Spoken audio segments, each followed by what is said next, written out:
Under the norms of the Russian constitution, the president is the head of the state. So the president, as we can take the sense of this sentence, of this wording, the president is outside the branches of government. The president is not a part of the executive, and this initiated quite a big discussions in the Russian legal literature after adoption of the Constitution of 1993 about how the separation of powers principle is realized in Russia.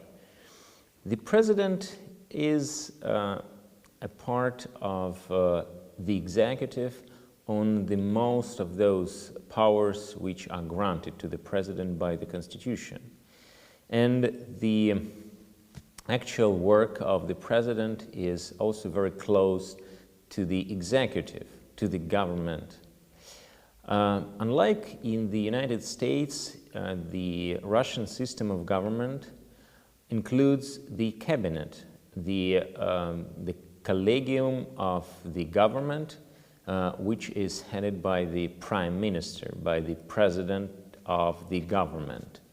And the president of the state is somehow competes with the government in the system of regulation, of the subordination of all ministers and other organs of the executive.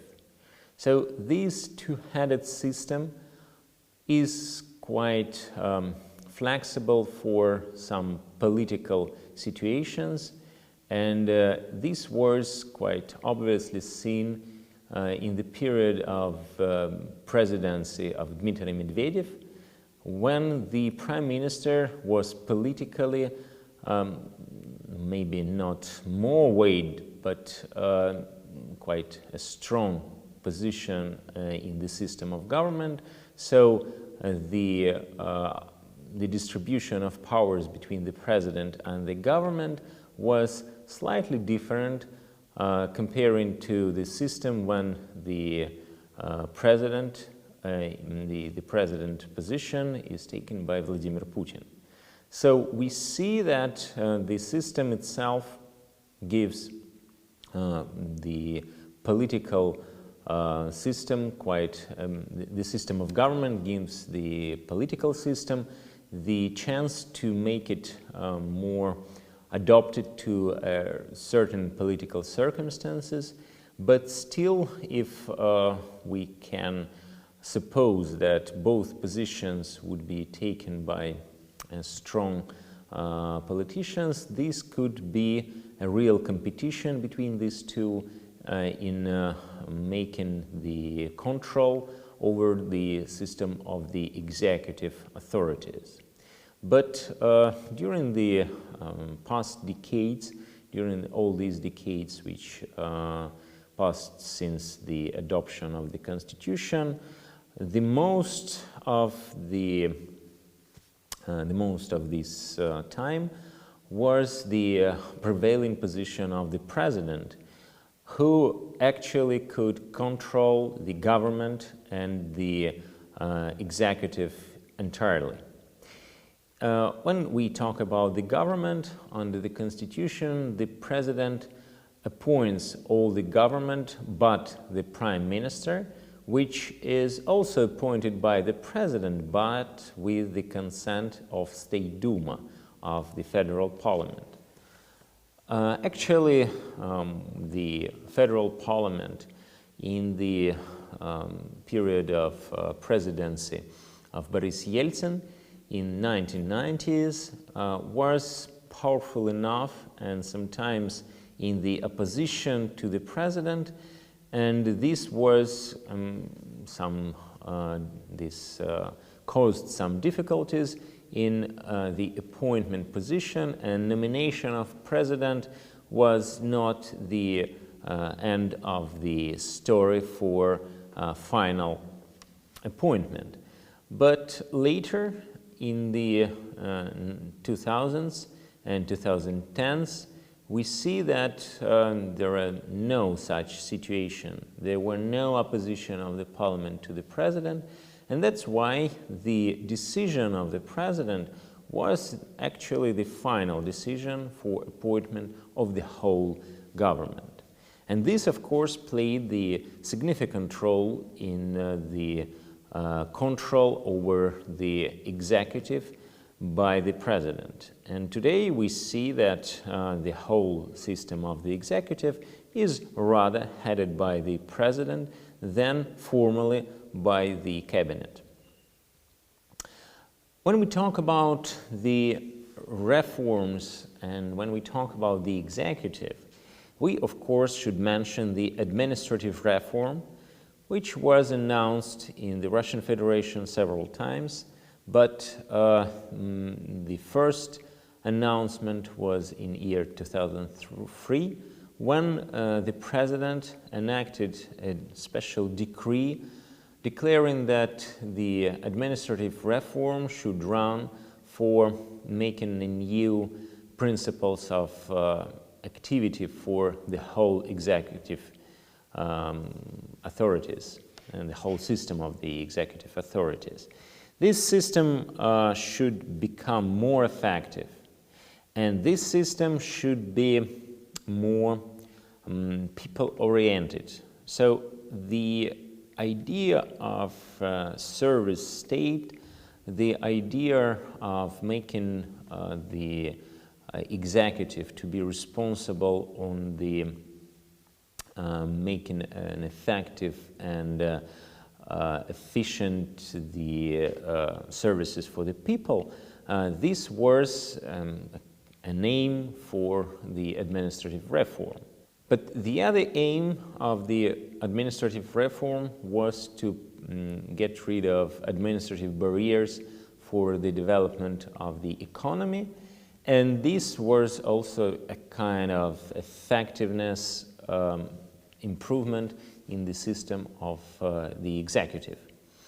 And this administrative reform was based in some formal measures, but they did not exhaust the whole administrative reform as such. And I would say that many formal activity was realized, many formal measures were taken, but the aims of the whole reform were not completely achieved, were not achieved fully, I would say. And the president in year 2012 enacted another decree which announced the continuation of the administrative reform and declared that those effectiveness aims and the aims for development in the abolition of administrative barriers is still on agenda for development of the executive system. So it was still the continuation of administrative reform. If we talk about the consequences or maybe the outcome of the administrative reform, I would first mention that in many Russian regions were established multifunctional centers. They became a kind of representatives and a kind of those service points when the people could get state services, not directly going to state authorities and not directly making relations with the executive. The people could get making passport or enrolling a kid to the school through electronic form or addressing to the serviceman in this service center, but not going to those authorities which are empowered to make the final decision. This was made because at least two quite old and radical problems within the function of administrative system in general. So namely, the first was the corruption, and the second was not effective relations between the executive authority, which needed to make the substantial part of their powers execution, and the people who needed to be paid with attention of those people who take the documents, who make the forms for them, and who get the necessary papers from them to make the necessary service. So these multifunctional centers are quite a big step forward in making the state to be more friendly to the people, and one of the criteria of effectiveness of the administrative reform was the opinion of people about the system of government and about the function of the executive.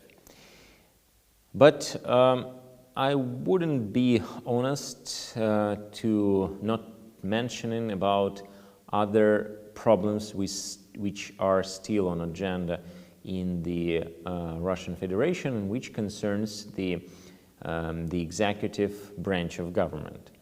I mean that administrative control over the entrepreneurs and administrative control over the people is sometimes too burden, and sometimes it's a very important barrier in the development of economy, but we will talk about this later.